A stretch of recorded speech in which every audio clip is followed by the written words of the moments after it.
Hello, my name's Adrian Goldberg and welcome to the Byline Times podcast. The Byline Times, it's what the papers don't say, what radio doesn't report and what telly doesn't tell you. This time, Kherson, the destruction of a city. We're hearing from Zarina Zabrisky, one of only two foreign journalists in the Ukrainian town, alongside war photographer Paul Conroy.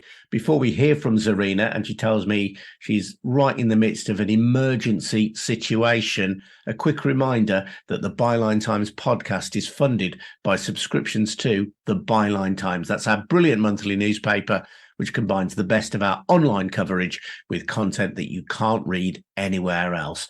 We are an outlet that has not stinted in our coverage, nor will we, of the Russian invasion of Ukraine. So let's touch base then with Zarina. Zarina, hi, welcome. Thanks for joining us. Tell us exactly what you are seeing there. Hi, Adrian, and thanks for having me on. Thank you, everybody, for listening. This is quite an emergency situation here as it's unrolling now as we're speaking. We have yet another air raid in the city, and I lost count, honestly, just today. It's probably 10th or 20th. Basically, they're going on and off. And sometimes the air raid siren doesn't coincide with actual attack because of the geographical position of the city. And if you're not familiar, I will just give a very brief summary overview of Kherson and of its story throughout these invasions, throughout the Russian full-scale war of aggression in Ukraine. So Kherson is the southern city. It used to have a population close to 300,000. And it was the only major Ukrainian city that the Russian military managed to seize during this war. It's positioned very strategically on the Black Sea, very close, and directly on River Dnipro, the third biggest river in Europe, and it cuts Kherson region in two parts. So there is a right bank where I am speaking from, and there is a left bank, which is still occupied by the Russians. So on March 1st, 2022, just a week into the invasion, the Russians managed to capture the city. The attack was unexpected. The Ukrainian troops had to retreat, and from then on, it was mainly the resistance. And there were 9 months of occupation, basically of torture and terror, when the Russians were riding their armed vehicles all around the city and arresting civilians for just looking at their phone at the wrong time. There were at least 4 torture chambers. We covered the tortures before on your show. I covered them extensively in different reports, including our documentary film Under Deadly Skies from Byline Time with John Sweeney, Paul Conroy, and Kaylin Robertson. And finally, on November 11th, 2022, the Russians retreated back on the other side of the river, where they still are located now. And I was here on the Liberation Day when President Volodymyr Zelensky visited, and that's exactly when the shelling and attacks on the city from the other side started. Since then, they never stopped. There's been incessant shelling, artillery fire, tanks, mortars, you name it. But the last 2 weeks, it really intensified. And the issue here is that these attacks are underreported. There are not enough journalists here for very good reasons, because a lot of people are covering the Zaporizhzhia counteroffensive. Many journalists are in Donbass, where still intense fighting going on.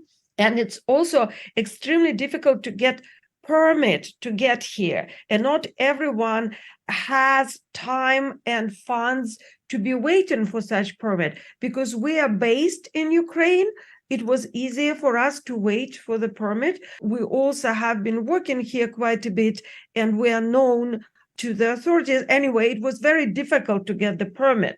But finally, after months of waiting, we got it. And so now we are here, and we are witnessing and reporting every day destruction after destruction of civilian critical infrastructure, schools, churches. Today, we just came back from a beautiful church. It's Russian Orthodox, no, I'm sorry, Russian. It's Ukrainian, of course, Orthodox church. And the reason I made the slip of tongue, because there was a big controversy with churches going on in Ukraine for a while. There was a branch of Orthodox Church that was still reporting to Moscow.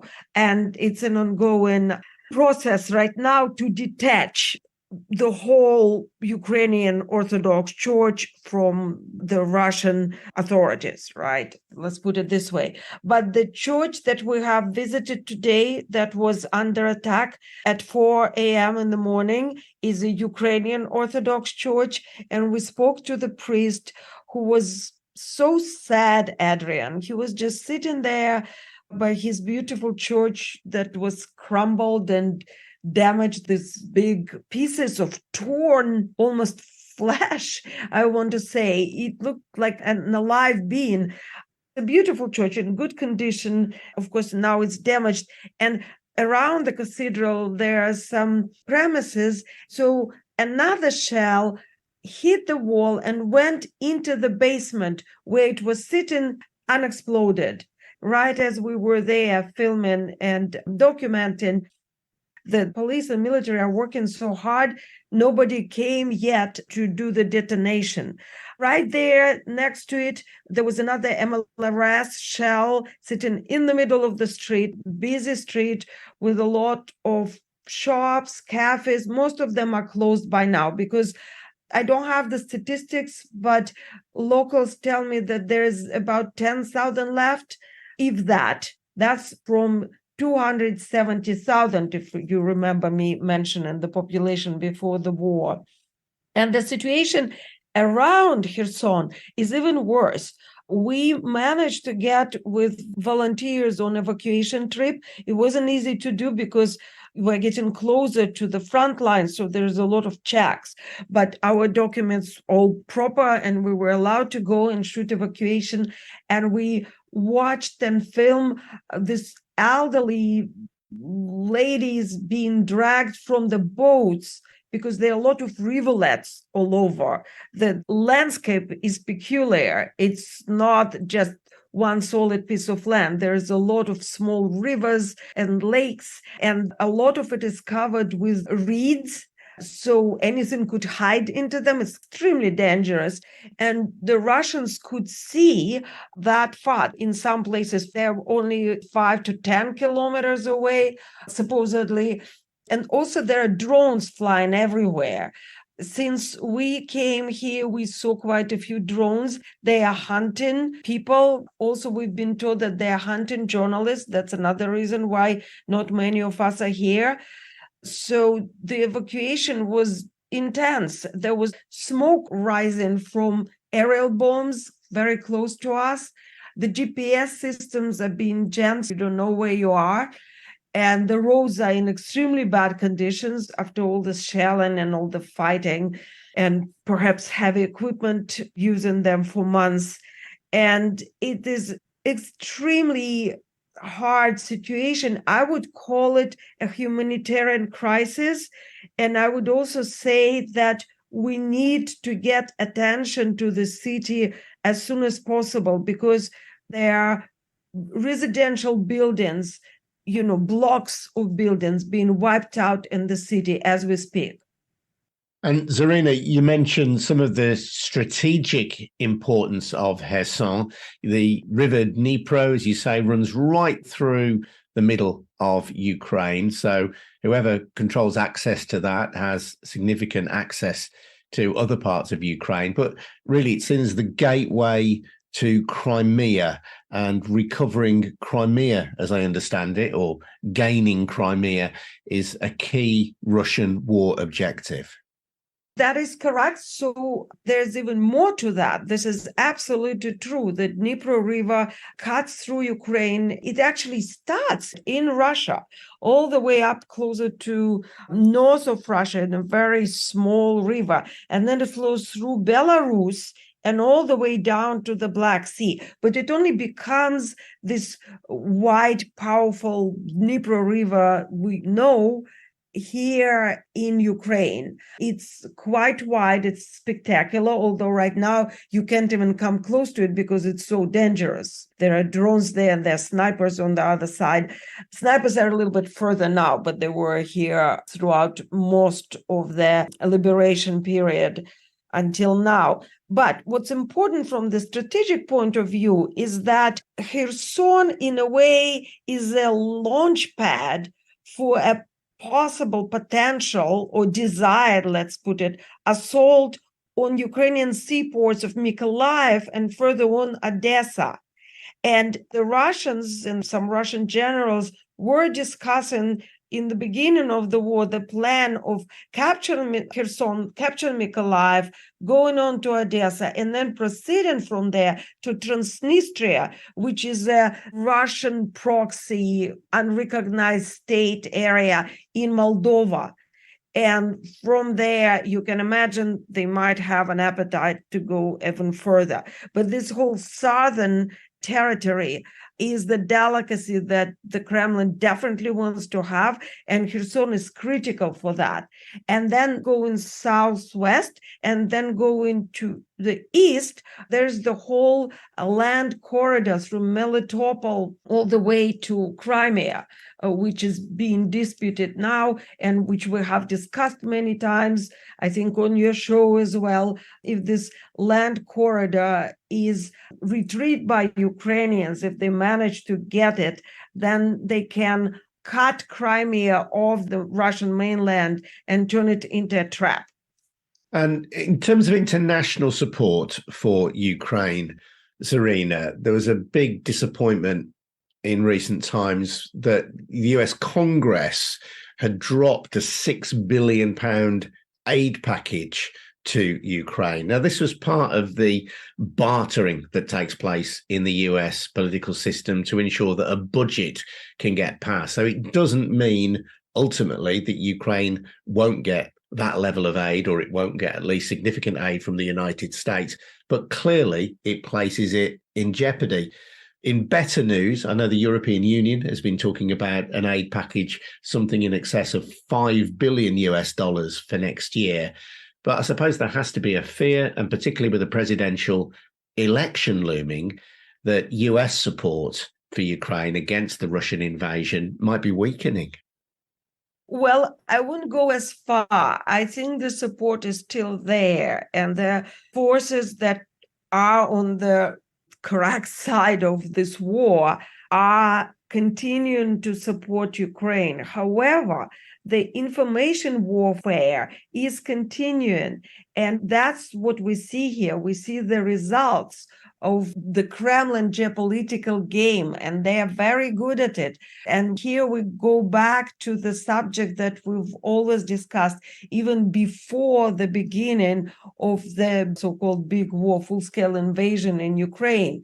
The Kremlin propaganda, call it what not, the hybrid war troops, right? The invisible presence on the internet, the strategic brainwashings, the manipulation of the collective mind of the global community. Is that what we're seeing here? And right now, the Republicans, or the extreme Republicans, let's call them this way, are now showing that this work the Kremlin has been doing is not in vain. They have achieved their results. And we will see more of that as the election will approach.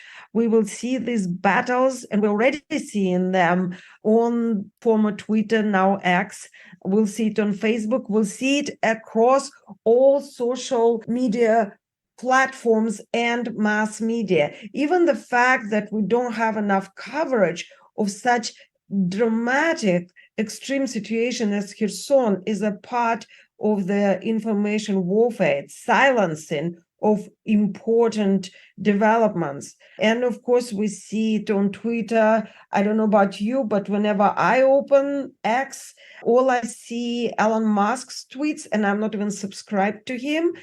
I also see a lot of Kremlin trolls pushing the Kremlin propaganda. Facebook is acting differently. They just ban anything that is slightly political.